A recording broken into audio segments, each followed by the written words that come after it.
ఇక్కడ నుంచి అసలైన సినిమా మొదలవబోతుంది. గట్టిగా లైక్ కొట్టి మొత్తం వీడియో. రాష్ట్రాన్ని అక్షర క్రమంలోనే కాదు అత్యున్నత ప్రమాణాలతో అగ్రస్థానంలో పెట్టాలని పందిని గొలుసు కట్టేసినట్టు కట్టేయండి, దాన్ని మాట్లాడకుండా. అమ్మయ్య వచ్చావా, పెద్ద ముత్తైదు ఇంకా రాలేదేంటా అనుకున్నానా తల్లి.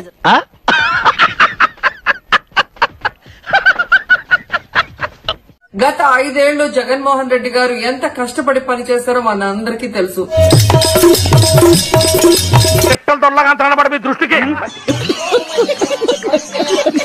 కానీ కూటమి ప్రభుత్వం అధికారంలోకి రాగానే ఈరోజు మొత్తం సర్వనాశనం చేశారు. ఇదిగో డైమండ్ రాణి, నువ్వు జగనన్న మన తిరుపతికి చాలా చేశారు. ఏంటి అవినీతి? విద్యార్థులు నిరుద్యోగుల్ని ఈ రోజు రోడ్డు మీదకి తీసుకొచ్చారు ఈ చంద్రబాబు నాయుడు, పవన్ కళ్యాణ్.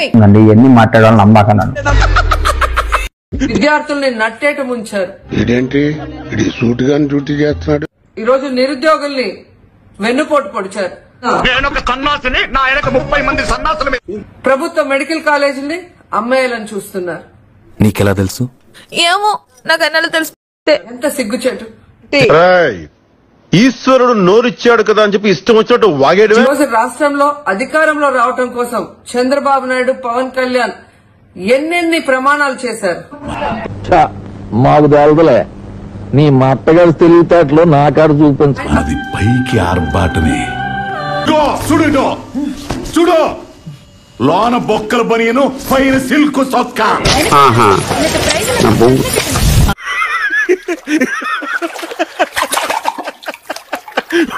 అయ్యా పవన్ కళ్యాణ్ గారు, ఎన్నికల ముందేమో 20 లక్షల ఉద్యోగాల్ని నిరుద్యోగులకు ఇస్తామని ప్రకటించారు.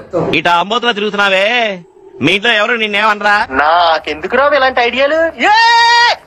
అటేమో చంద్రబాబు నాయుడుకి ఆయన సీఎం పదవి, ఆయన చూడు తమ్ముడు, నీ కుటుంబాన్ని నడీదికి తీసుకొచ్చి వస్తున్నా, నడీదిలో పోయే వాళ్ళందరూ చూసి ఆశ్చర్యపడే లెవెల్కి తెస్తానంటున్నా.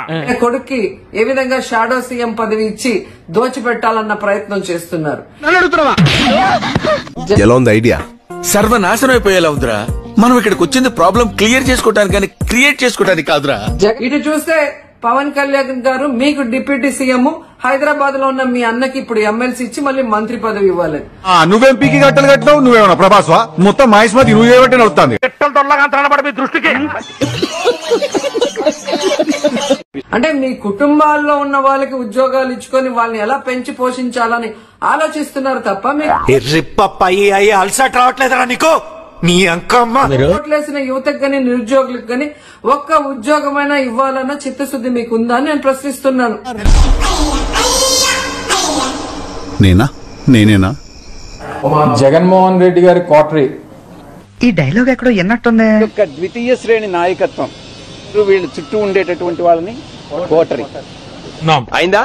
బాగైందా? ప్రతిదానికి ఓవర్ ఎక్స్ప్రెషన్. ఇప్పుడు ఈ కోటరీ నుంచి ఏ రోజైతే ఆయన బయటపడతాడో ఆ రోజు ఆయనకు భవిష్యత్తు ఉంటుంది. సరిపోయింది. హీరో విలన్ కొట్టుకుని కమెడీని చంపేసినట్టు నా మీద పడతారేంటి? లేకుండా ఉంటే భవిష్యత్ అనేటటువంటిది చాలా కష్టంగా ఉంటుంది. అతను నా గురించే మాట్లాడుతున్నాడు. జగన్మోహన్ రెడ్డి గారి కోటరీ అంటే ఈ రాష్ట్రంలో వైఎస్ఆర్ కాంగ్రెస్ పార్టీ కార్యకర్తలు పాపం ఫీల్ అన్నట్టున్నారు. జగన్మోహన్ రెడ్డి గారి కోటరీ అంటే ఈ రాష్ట్రంలో వైఎస్ఆర్ కాంగ్రెస్ పార్టీ మొదటి నుంచి 14 సంవత్సరాలుగా. విన్నావా? పెళ్ళ చేతిలో తన్నులు తినే ప్రతి పాకెట్ గాడు గిట్టనే డైలాగులు కొడతాడు. జగన్మోహన్ రెడ్డి గారి కోసం, పార్టీ కోసం కష్టపడి పనిచేస్తున్నటువంటి కార్యకర్తలే జగన్మోహన్ రెడ్డి గారి కోటరీ. అగరబత్తి కాదు, నిన్నెవడు అడిగాడు? నిజంగా కోటరీలు సరే పోనీ, ఎవరో ఏమన్నారనేటువంటి పక్కన పెడదాం. ఏ రాజకీయ పార్టీలో ఏ నాయకుడి పక్కన కోటరీ ఉండదు చెప్పండి. ఏంట్రా ఇది? వాళ్ళేమో వీడికి బిల్డప్ ఇస్తున్నారు, వీడేమో వాళ్ళకి బిల్డప్ ఇస్తున్నారు. చంద్రబాబు నాయుడు పక్కన కోటరీ లేదా?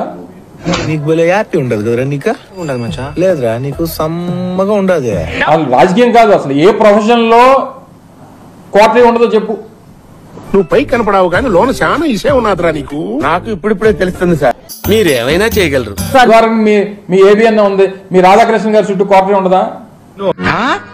ఏంట్రైడు నటిస్తున్నాడా? కోటరీలు అనేటువంటివి ఈ ప్రజాస్వామ్యంలో, ఈ వ్యవస్థలు అన్నిటిలోని ప్రతి స్థాయిలో, ప్రతి వ్యవస్థలో, ప్రతి దగ్గర ఉండేటువంటిది. కారు దుబ్బే నంది ముందు రంగు మార్చిన పంది కారు కూతలకొస్తే కపాలం పగిలిపోతుంది. వారు మాట్లాడినప్పుడు ఢిల్లీలో మాట్లాడినప్పుడు నేను ఇంక రాజకీయం మాట్లాడదలుచుకోలేదు, వ్యవసాయం మాత్రమే చేస్తాను వాడే ఉద్దేశంతో అన్నాడు.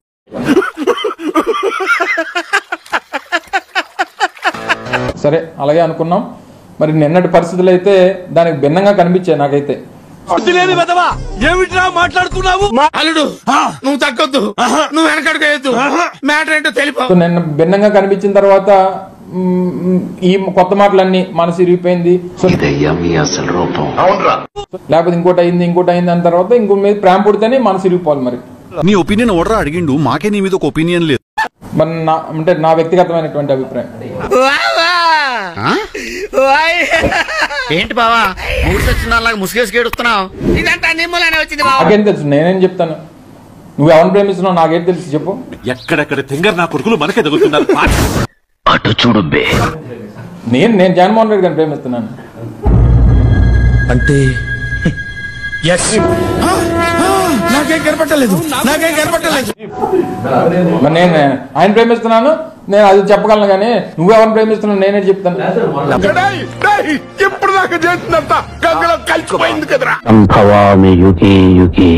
అంటే ఏమో నాకేం తెలుసు. బాగా తెలుసులేరా. రే నేనే బెటర్ రా, కాస్త వెనక ముందు ఆలోచిస్తున్నాను. నువ్వేంట్రా ఏకం గేట్లు ఎత్తేస్తున్నావు? అమ్మాయి ఏం ఫీల్ ఉండదు మామయ్య. టూ మచ్ రే. నాకు సబ్స్క్రైబ్ చేయండి. మళ్ళా అడుగుతున్నా, నేను సిగ్గు లేకుండా అడుగుతున్నా, సబ్స్క్రైబ్ చేయండి.